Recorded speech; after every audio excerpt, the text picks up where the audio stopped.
Although the Chinese government has put laws in place to protect the rights of workers, many of these workers in large companies still are not getting treated as the law states. For years, China has exploited their workers. The most well-known of that is on the Great Wall of China. But this was in every aspect of working, and it didn't stop there.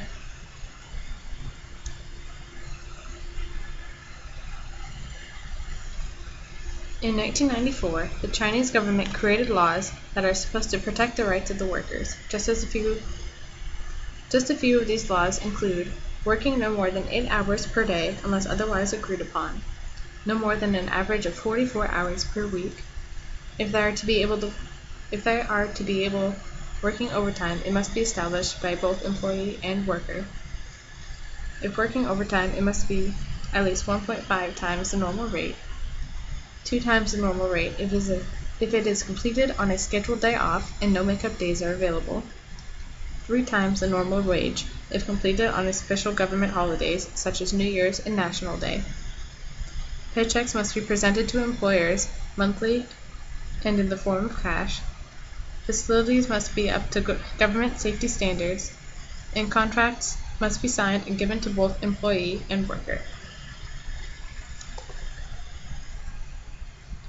Although there are rules made to protect the workers, many big companies such as Alka-Seltzer and Comex don't follow the rules set by the government. The workers don't always receive a copy of their contracts. They are making the workers work excessive hours, up to 12 hours every day of the week, not being paid minimum wage. They are underpaying workers related to the overtime work, and benefits aren't given despite the labor laws describing benefits for retirement, illness or injury, disability caused by occupation, and childbirth.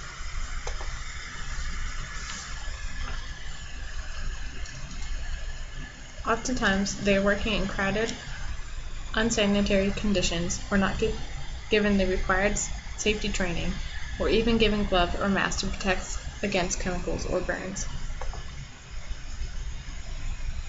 They also don't want the workers to feel at home or get used to the schedule, so they will swap shifts monthly in big companies from the day to night shifts, not allowing them to get used to the schedule and ultimately resulting them in being exhausted during shifts. And no matter how tired they may be, they cannot fall asleep on the job or risk being punished in one way or another. During their shifts, they are given short breaks where they are provided meals which oftentimes isn't nutritious or will have hair or bugs in the food. During off periods, or in their dorms, they are often bunked with 7 to 14 people per dorm, and they all share one bathroom that holds little to no privacy. All of this is so that the company can keep up with the demand of these products and stay on schedule to be completed by harsh deadlines.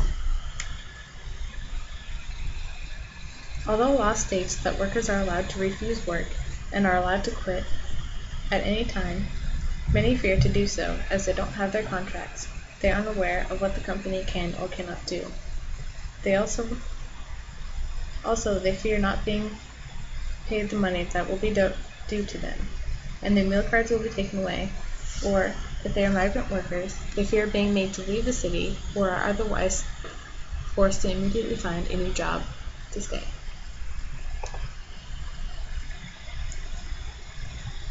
China's fighting back. Over recent years, the people of China have started to protest their rights and are protesting towards the return of their unpaid wages. In 2015, there were a whopping 2,726 strikes taken. That's 74 strikes per day. The main reason for these strikes is the employees' failure to respect the basic human rights of the employees, and the failure to pay the correct legal mandated benefits associated with sick days and especially the overtime pay that they do not receive. In 2010, a turning point in Chinese labor occurred in Nahi Honda car plant, where it showed for the first time that a young migrant workforce could successfully stand up for their rights when a young 23-year-old brought the factory to a halt, shouting, "Don't work for such low wages." With this, He brought an initial 10,000 workers with him on strike, and soon almost the whole factory was on strike, totaling 19 days.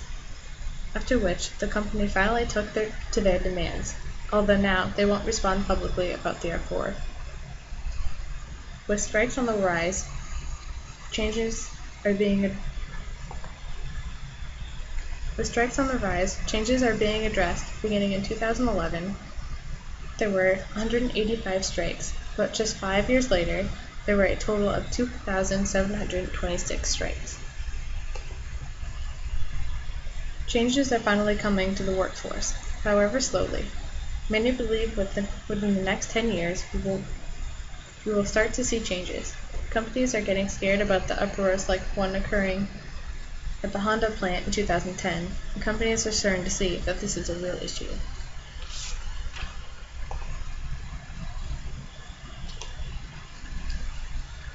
Overall, after all this time of the companies ignoring the rights of these workers, maybe now they are speaking for themselves, they will change in the years to come.